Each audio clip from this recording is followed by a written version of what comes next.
James Carter, a Chicago tycoon, is closing a deal when a 9-year-old girl, Sophie, walks up and reveals a star-shaped scar on her wrist identical to his. "My mom said you're my dad," she whispers. Her mother, Rachel, James's old love, is gone, and Sophie's been abandoned by a broken system, bouncing from neglectful foster homes. James, haunted by guilt in a past he buried, faces a choice: take in a daughter he never knew, or let her disappear into a cruel world. As he fights a biased legal system to keep her, secrets unravel. Why did Rachel hide Sophie? Will James become the father she needs, or will the city's cold light swallow her hope? Stick around to find out. James Carter sat at a polished table in the signature room, the hum of Chicago's elite buzzing around him. At 40, he was a real estate mogul, his name synonymous with power and wealth. Tonight, like countless others, he was sealing a deal over plates of overpriced steak, his sharp gray eyes scanning the room with practiced detachment. His business partners droned on about market trends, but James's mind wandered. Success had built him an empire, yet a hollow ache gnawed at him, one he couldn't name. He pushed it down as always, sipping his wine and ignoring the past that lingered like a shadow. Rachel Evans, the college love he'd walked away from to chase ambition. Then a small voice cut through the chatter. "Excuse me, sir." James turned, startled. A girl, no older than 9, stood beside him.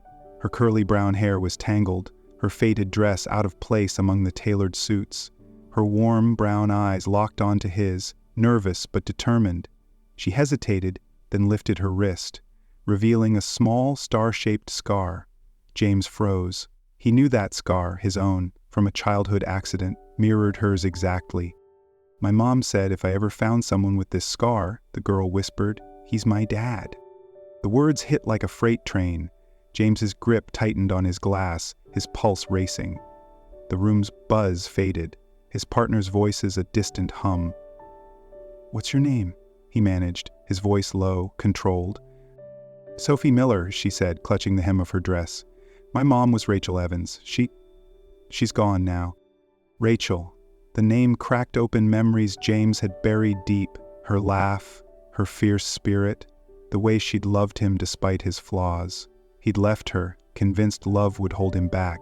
Now, this girl, Sophie, stood here, claiming to be his daughter.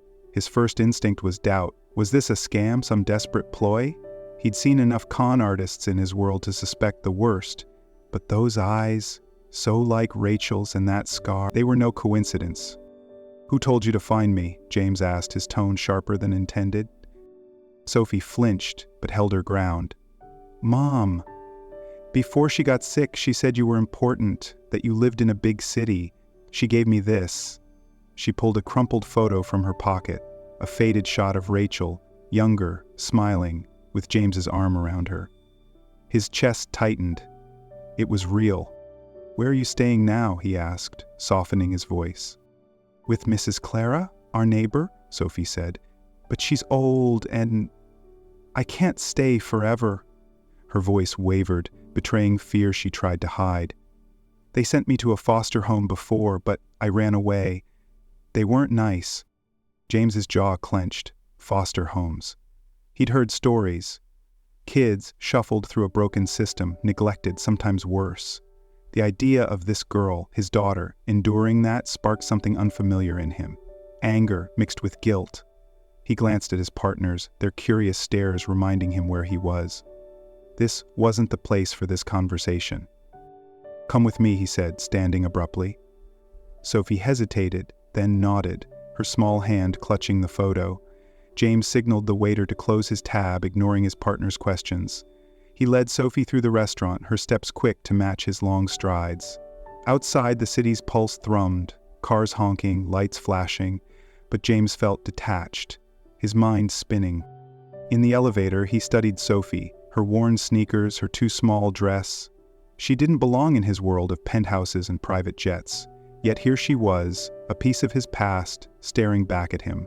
"Why now?" he asked, more to himself than her. "Mrs. Clara saw your name in the paper," Sophie said quietly. "She said you were rich, that you could help me. I didn't want to come, but I had to try." James exhaled, his mind racing. Rich. He had money, power, control, but none of it prepared him for this. Rachel was gone, and Sophie was alone, a kid caught in a system that didn't care. He'd spent his life avoiding ties, building walls to keep emotions out, but as Sophie looked up at him, her eyes searching for something he wasn't sure he could give, one thought burned clear. He couldn't walk away. Not this time. James guided Sophie out of the signature room, the city's pulse swallowing the echo of their footsteps. His sleek black SUV waited outside, a stark contrast to the girl beside him, her worn sneakers scuffing the pavement. He didn't know what he was doing, but he couldn't leave her standing there, a fragile figure in a world that didn't care. "We need to talk somewhere quieter," he said, opening the car door. Sophie nodded, climbing in, her small hands clutching the crumpled photo of her mother. He drove to a small cafe in Logan Square, a cozy spot with mismatched chairs and the faint smell of roasted coffee. It was worlds away from the polished sheen of his usual haunts, but it felt right, safe, somehow, for the conversation ahead. They settled into a corner booth, Sophie's eyes darting around, wary but curious. James ordered a hot chocolate for her and a black coffee for himself, then leaned forward, his voice low. "Tell me about your mom."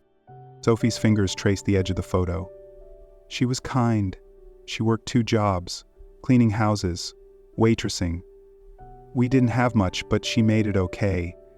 She'd sing to me at night, even when she was tired." Her voice softened. "She got sick and she couldn't fight it anymore." James's chest tightened.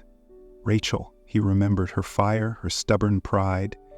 She'd been a dreamer, but he'd walked away, convinced her world of small hopes couldn't match his ambition.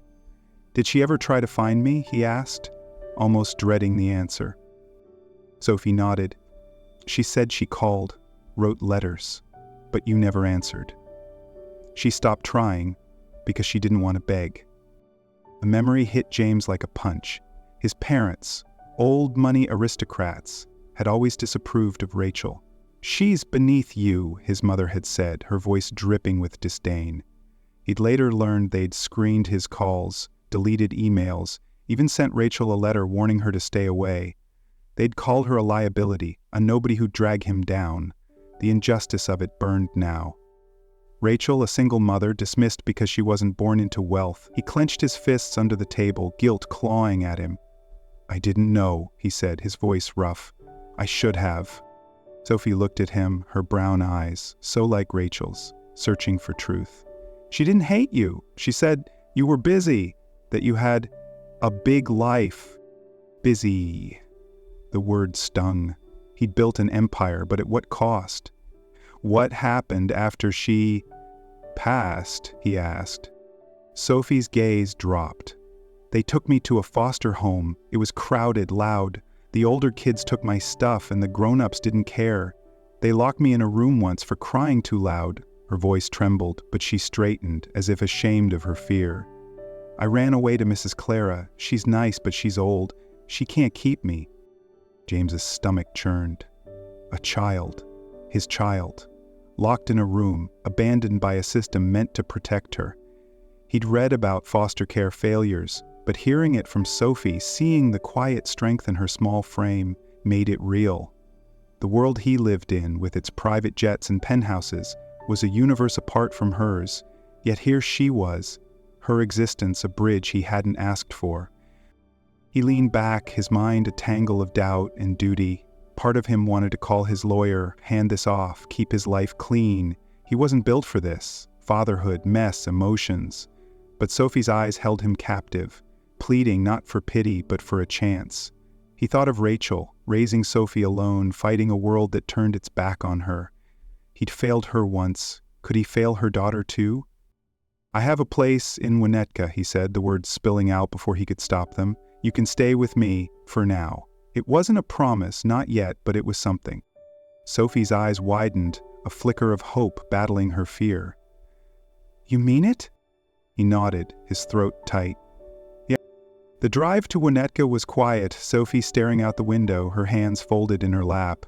When they pulled up to his sprawling mansion, she froze, her gaze sweeping over the towering windows and manicured lawns. "This is yours?" she whispered. "Yep," James said, leading her inside. The marble floors gleamed, the air sterile and cold.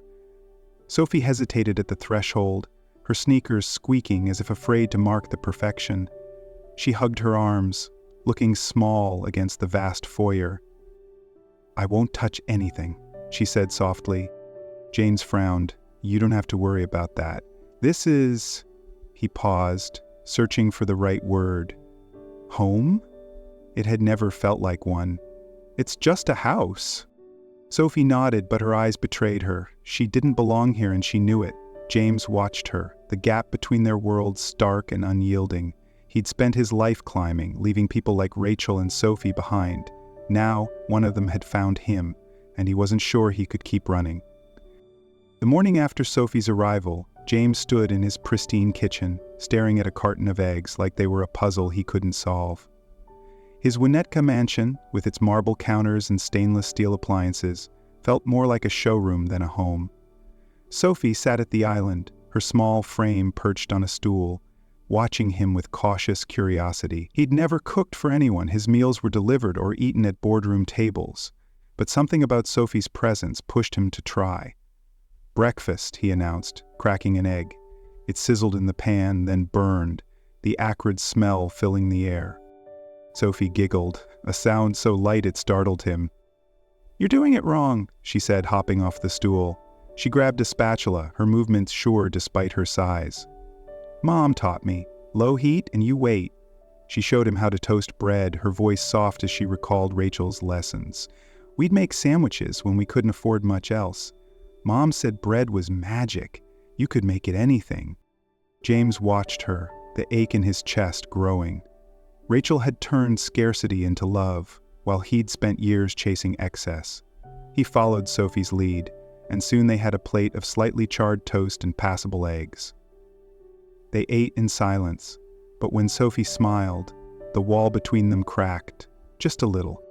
Later, James took her to Water Tower Place, a gleaming mall where Chicago's wealthy shopped. Sophie's eyes widened at the sparkling displays, but she clung to his side, hesitant. "Pick what you need," he said, gesturing to racks of clothes. She bit her lip, gravitating to a discount rack, choosing a pair of plain sneakers and a single t-shirt. "That's all?" he asked, surprised. She nodded, clutching a used bookstore's flyer. "Can we get a book instead?" He frowned, realizing she wasn't used to wanting. His world was built on taking, deals, properties, power, but Sophie asked for so little. They left with her sneakers, a few outfits he insisted on, and a worn copy of a children's book about a bird searching for its nest. Her quiet joy over the book, cradling it like a treasure, hit him harder than any boardroom victory. That night, Sophie sat cross-legged on her bed in the guest room, still sterile despite her presence. She held the book, her voice shy. "Mom used to read this to me. Can you..." James hesitated. Reading bedtime stories wasn't in his skill set, but her hopeful eyes left no room for refusal. He sat beside her, opening the book. The story unfolded, a lost bird braving storms to find home. His voice caught as memories of Rachel flooded back, her laughter, her warmth, the life he'd rejected. Sophie listened, her eyelids drooping, until she reached for his hand, her small fingers curling around his. She fell asleep, still holding on, and James felt his heart shift. A piece he hadn't known was missing, falling into place. After tucking her in, he rummaged through the small bag Sophie had brought, searching for clues about her life.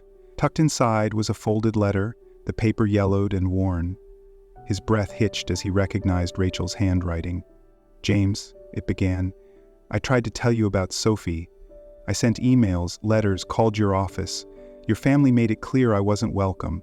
I wanted you to know her, but I couldn't fight your world." The words cut deep, each one a reminder of his absence.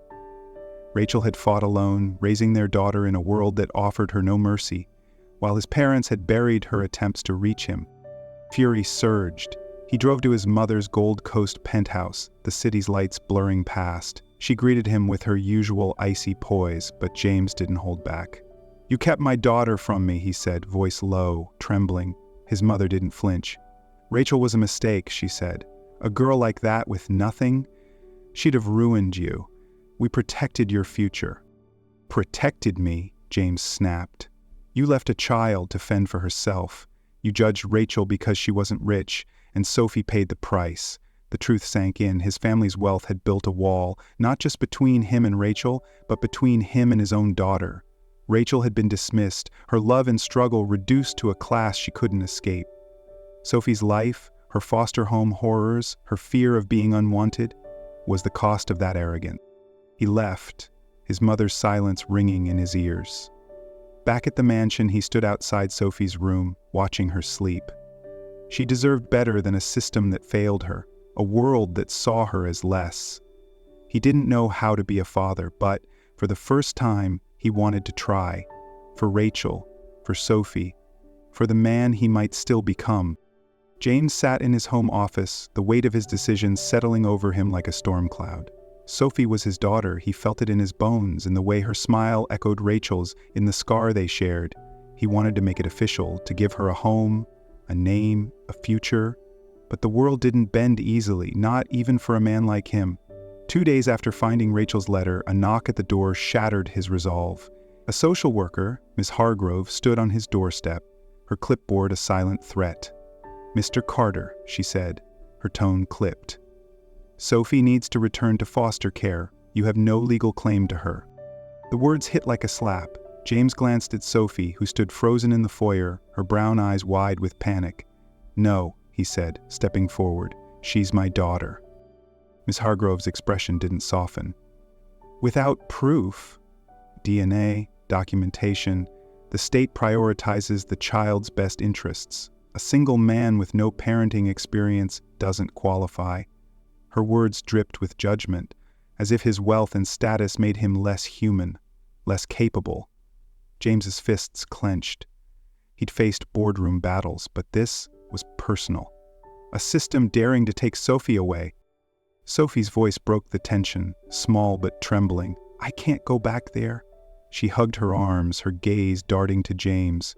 "They locked us in rooms, took our food if we talked too much. The older kids, they hurt me."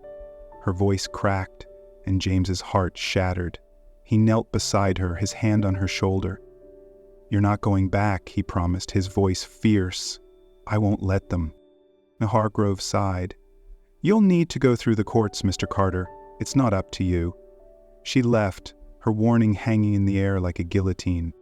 James wasted no time. He called his lawyer, a sharp litigator named Karen Wells, and began the fight. Karen warned him the process could take months. Courts favored stability, and his bachelor lifestyle didn't scream father material. Determined, James drove to the foster home in Inglewood where Sophie had been placed. The building was a crumbling relic, its paint peeling, windows barred. Inside, the air was thick with neglect. Children sat listlessly, their eyes hollow. A staff member barely looked up from her phone, dismissing James's questions about Sophie's time there. "Kids come and go," she said. "We do what we can." The indifference infuriated him. Sophie wasn't just a number. She was his daughter, and this system had failed her, just as it failed the others still trapped here. Back at the mansion, James threw himself into keeping Sophie close while they waited for the court date. One afternoon, they painted her room a soft blue, the color of the sky in her favorite book. Sophie dipped her brush carefully, her tongue poking out in concentration. "Mom said blue means hope," she said, smudging paint on her cheek. James smiled, his throat tight. She was right. They worked side by side, the room transforming from sterile to hers. Sophie sketched a picture of a bird soaring toward a nest, taping it to the wall. "That's us," she said, her voice shy. "We're finding home." James's heart swelled, but her words carried a weight he couldn't ignore. That night, as he tucked her in, Sophie looked up, her eyes serious.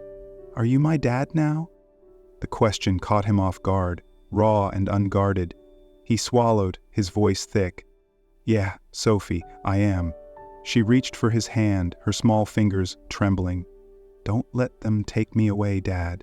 The word "Dad" broke something in him. Tears stung his eyes, the first he'd shed in years. He squeezed her hand. "I won't. I promise." The moment lingered, a fragile thread binding them. But the fight was far from over. James lay awake that night, replaying Sophie's stories of the foster home, the staff's apathy, the court's skepticism. The system wasn't just broken, it was cruel, chewing up kids like Sophie and spitting them out. His wealth, his name, meant nothing if he couldn't protect her, and the deeper truth gnawed at him. He'd been part of that world, the one that looked down on people like Rachel, like Sophie, judging them for their poverty, their struggles. He'd walked away from Rachel, and now Sophie bore the scars of his choices. He rose, staring out at Chicago's skyline, its lights cold and distant. Sophie deserved more than a roof. She needed a father, a fighter. For the first time, James saw the battle ahead not just as a legal hurdle, but as a chance to right the wrongs of his past. To stand up for a girl the world had forgotten. The courtroom in Cook County was a cold, imposing space, its wooden benches filled with whispers and judgment. James sat stiffly, his tailored suit no shield against the weight of the moment. Across from him, the judge, a stern woman with graying hair, reviewed documents with a skeptical frown. Today would decide Sophie's fate, whether she'd stay with him or be torn away by a system that claimed to know better. His lawyer, Karen, had warned him. His past, his single status, and his lack of parenting experience were strikes against him. But James wasn't fighting for a deal or a title. He was fighting for his daughter. The hearing began with Miss Hargrove, the social worker, testifying. "Mr. Carter's lifestyle is unstable," she said, her voice flat. "A mansion and money don't make a home. Sophie needs consistency, not a man who's never changed a diaper." A foster care supervisor echoed her, claiming Sophie would thrive in a traditional family. "She's been through enough," the woman said. "A wealthy bachelor isn't equipped for her trauma." The words stung, painting James as a shallow opportunist. He gripped the table, his jaw tight, but held his tongue. He'd learned by now that anger wouldn't win this fight. Then Sophie was called. She walked to the stand, her small frame dwarfed by the room's severity. Her blue-painted nails, a remnant of their painting day, peeked from her sleeves. The judge leaned forward, her tone softening. "Sophie, where do you want to live?" Sophie glanced at James, her brown eyes steady despite the tremble in her hands. "With my dad," she said, her voice clear. "He makes me feel safe. He reads to me, listens when I'm scared. He's my home." The room fell silent, her words a quiet thunder. James' throat tightened, his vision blurring. She'd called him dad in front of strangers, staking her trust in him. He realized then that he didn't just want to win, he loved her, more than any empire he'd built. The judge adjourned, promising a ruling soon. James and Sophie left the courthouse, the city's noise a dull roar around them. In the car, Sophie was quiet, her fingers tracing the bird drawings she'd tucked into her pocket. "Did I do okay?" she asked, her voice small. James reached over, squeezing her hand. "You were perfect," he said, his voice thick. She smiled, but the fear in her eyes lingered, a reminder of the uncertainty they faced. That evening, James drove to Graceland Cemetery, a place he'd avoided since learning of Rachel's death. The air was crisp, the gravestones silent witnesses to his guilt. He found Rachel's marker, simple and unadorned, a stark contrast to his world of excess. Kneeling, he traced her name with his fingers. "I'm sorry," he whispered. "I left you alone and you raised her anyway. She's incredible, Rachel. I'll make it right." For her, tears fell, unbidden, as he pictured Rachel's smile, her strength. He'd walked away from her, blinded by ambition, but Sophie had brought her back, a gift he didn't deserve. Back home, James couldn't sleep. He sat in his office, the skyline glittering beyond the windows, and thought about his life. He'd chased wealth, power, control, but it had left him empty. Sophie had changed that. Her laughter, her trust, her quiet courage, they'd shown him what mattered. He wasn't just fighting for her, he was fighting to be the man she believed he could be. But the system's bias gnawed at him. They saw his money as a flaw, his past as proof he'd fail. And beyond Sophie, he saw the other kids in that Inglewood foster home, forgotten by a world that prioritized profit over people. The injustice fueled him. He picked up the phone, calling a contact at a local charity. "I want to fund better foster care," he said. "Shelters, counselors, real support. Kids like Sophie deserve more." It was a start, a way to use his wealth for something bigger than himself. He thought of Rachel, who'd fought for Sophie with nothing. If she could do that, he could do this. As dawn broke, James stood outside Sophie's room, watching her sleep. Her bird drawing hung on the wall, a symbol of their fragile hope. The court's decision loomed, but he felt a clarity he'd never known. Sophie wasn't just his daughter. She was his reason to change, to fight, to build a world where no child felt unwanted. Whatever the judge decided, he'd never stop being her father. The courtroom in Cook County buzzed with anticipation as the judge returned to her bench. James sat rigid, his hands clasped tightly, Sophie beside him, her small fingers fidgeting with the hem of her dress. The past weeks had been a whirlwind, court hearings, sleepless nights, and the constant fear of losing her. Now, the moment of truth had arrived. The judge's voice cut through the tension. "Mr. Carter, the court grants you temporary guardianship of Sophie Miller, pending completion of a parenting course and 6 months of supervised visits." Relief flooded James, a tidal wave that nearly knocked him over. He turned to Sophie, who looked up with wide, hopeful eyes. Without a word, he pulled her into a hug, her small frame trembling against him. "We did it," he whispered, his voice thick. The room blurred as tears stung his eyes, and for the first time, he didn't care who saw. Back at the Winnetka mansion, Sophie's presence began to transform the sterile space. Her room, once a blank canvas, now burst with life. Her bird drawings taped to the walls, books stacked on the nightstand, a soft blue blanket draped over the bed. She moved with a new confidence, no longer tiptoeing as if afraid to belong. One afternoon they knelt in the garden, planting a cherry tree sapling. Sophie patted the soil, her face serious. "Mom said trees mean forever," she said. "This one's ours." James nodded, his throat tight. The tree was more than a plant. It was a promise, a root they were growing together.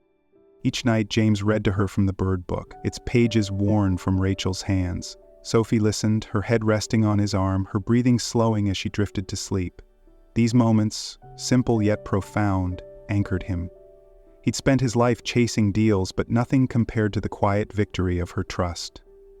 One evening, as he closed the book, Sophie murmured, "I'm glad you're my dad." The words landed soft but heavy, rewriting the story of who he was. James's fight didn't end with the court's ruling. The memory of the Englewood foster home, its barren walls, its forgotten children, haunted him. He couldn't save Sophie and ignore the others. He launched the Rachel Evans Foundation, a charity to support Chicago's orphan children. The fund offered scholarships, renovated foster homes, and trained counselors to give kids the care they deserved.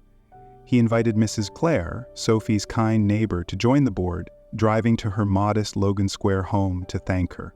"You kept her safe when I didn't know she existed," he said, handing her a photo of Sophie smiling in her new room. Clara's eyes welled up. "She's where she belongs now," she said, squeezing his hand. The foundation's work laid bare the city's inequities. James met children who'd been shuffled through foster care, their dreams crushed by neglect. He saw families torn apart by poverty, mothers like Rachel dismissed by a world that valued wealth over worth. His wealth, once a shield, became a tool. Every check he signed, every meeting he held, was a step toward dismantling the system that had failed Sophie. It wasn't enough to change the world, but it was a start, a way to honor Rachel's fight. One evening, James and Sophie stood on Navy Pier, the city's lights twinkling across Lake Michigan. The Ferris wheel spun lazily, laughter drifting from the crowd. Sophie gripped his hand, her face lit by the glow. "I'm not scared anymore," she said, her voice steady. "I have you, Dad." James's heart swelled, a warmth he'd never known spreading through him. He knelt, meeting her eyes. "And I have you," he said, smiling, "always." They stood there, father and daughter, the city's pulse a backdrop to their new beginning. Later that night, James found a second letter from Rachel, tucked inside Sophie's book. The paper was fragile, her handwriting faint but clear. "James, if you're reading this, you've found our girl. I always believed you could be the father she needs. Love her for me." He pressed the letter to his chest, tears falling freely. Rachel had seen something in him he hadn't. Potential, not just for success, but for love. He slipped the letter into his wallet, a quiet vow to prove her right. James's journey as a father was just beginning. The parenting classes, the social worker visits, they were hurdles, but he welcomed them. Sophie had taught him that family wasn't a title, it was a choice, made every day. And beyond their bond, he carried a new purpose: to fight for the kids society forgot, to build a world where no child felt alone. As he watched Sophie sleep that night, her bird drawing glowing in the moonlight, James knew his life was no longer his own. It was theirs, his and Sophie's, and for the first time, it felt whole. I believe we all have a role in fixing broken systems, whether it's supporting foster kids or challenging class biases. James's transformation shows redemption is possible, but I wonder, can wealth truly bridge the gap for kids like Sophie, or does it sometimes blind us to deeper needs? What do you think? Can one person's change spark wider impact, or is the system too rigid? I'd love to hear your thoughts in the comments. Thanks for watching and joining this journey with us. If this story moved you, please like, share, and subscribe to our channel for more stories that inspire and challenge. Let's keep the conversation going and make a difference together.